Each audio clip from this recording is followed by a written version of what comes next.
ছেলে হওয়াটাই অভিশাপ। এই তোমার কাছে একটা কোশ্চেন আছে। হ্যাঁ বলো। বলছি যে তুমি যদি ছেলে হওয়ার সুযোগ পাও কোনোদিন, তুমি কি ছেলে হবে? আরে বলো, হাসছো কেন? ছেলে কেন? পশু পাখি যাই হতে বলো সব হয়ে যাবো। গড় ছেলে ওটা কেন? পারবো না। কেন? কিছু কারণ আছে হয়তো। আরে কারণগুলো তো বলবে, আমি তো জানতে চাই নিশ্চয়ই। তুমি এত বড় কথা বলছো যখন। মানে তারা কাঁদতেও পারবে না, কারোর কাছে শেয়ারও করতে পারবে না। তাকে যে তার যে মনের যে কষ্টটা, সে যে গিয়ে আরেকজনকে বলবে। এই যেমন আমাকে হয়তো কেউ কিছু বলেছে বা কোনো কিছু খারাপ কথা বলেছে, আমি তোমাকে বললাম, আমি নিজে হালকা হয়ে গেলাম। কিন্তু ছেলেদেরকে যখন কেউ কিছু বলছে, তখন ছেলেরা কিভাবে হালকা হবে? মানে সে কাউকে বলতেও পারবে না, কাঁদতেও পারবে না। আবার কাঁদলে বলবে মেয়েদের মতন কাঁদছিস। মানে তাদেরকে এই সমস্ত সহ্য করতে হয়।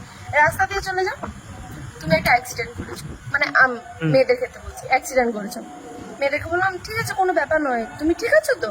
কিন্তু ওইটা যদি মেয়ের জায়গায় ছেলে হতো, ছেলে যদি অ্যাক্সিডেন্ট করতো, তাকে মারধর গালাগালি, মানে তাদের এটা সহ্য করতে হয়। মানে আমাকে যে উপরওয়ালা মেয়ে করে পাঠিয়েছে, এটা আমার ভাগ্য বলো, ছেলে করেনি, এটাই ভাগ্য বলো। बता दे क्या लकीरों में लिखा हमने तो। তারা অনেক কিছু সহ্য করে, কিন্তু তারা মুখ ফুটে বলতে পারে না। বড় না হতে হতে বাড়ি থেকে চাপ সৃষ্টি হয়, তুমি কাজ করো, পাক না পাক তোমাকে কাজ করতেই হবে।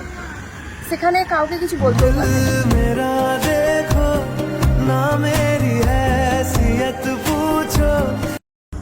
অভিযোগটা কার কাছে করবে তারা? তারা যে একটা মানুষ চায় যে একটা মেয়ের যখন ব্রেকআপ হয়ে যায়, তাকে সান্ত্বনার জন্য অনেকে আছে, কিন্তু একটা ছেলে যখন ব্রেকআপ হচ্ছে, তখন তার পাশে আর কেউ নেই। সে যে কাঁদছে, সেটা কাউকে বলতেও পারছে না, কোনো কিছু কাউকে বলতেও পারছে না, কাঁদছে, ঘুরে আবার তাকে বলা হচ্ছে তুই কাঁদছিস মেয়েদের মতন। তাকে যে সান্ত্বনা দেবে যে না ঠিক আছে কোনো ব্যাপার নয়, তুমি ঠিক হয়ে যাবে সবকিছু, তাদের এইটুকু বলার মতন তাদের কেউ নেই। আমাকে তুমি ক্ষমা করো, ছেলেদের ব্যাপারে এত কিছু বললাম, কিন্তু ছেলে হওয়া চারটিখানি কথা নয়। আমাকে যে উপরওয়ালা মেয়ে হয়ে পাঠিয়েছে, এটাই আমি অনেক শান্তিতে আছি। ছেলেদের মতন অত সহ্য ক্ষমতা আমারও নেই, আর আমি অত সহ্য করতেও পারতাম না। সব ছেলেদেরকে জানাই স্যালুট।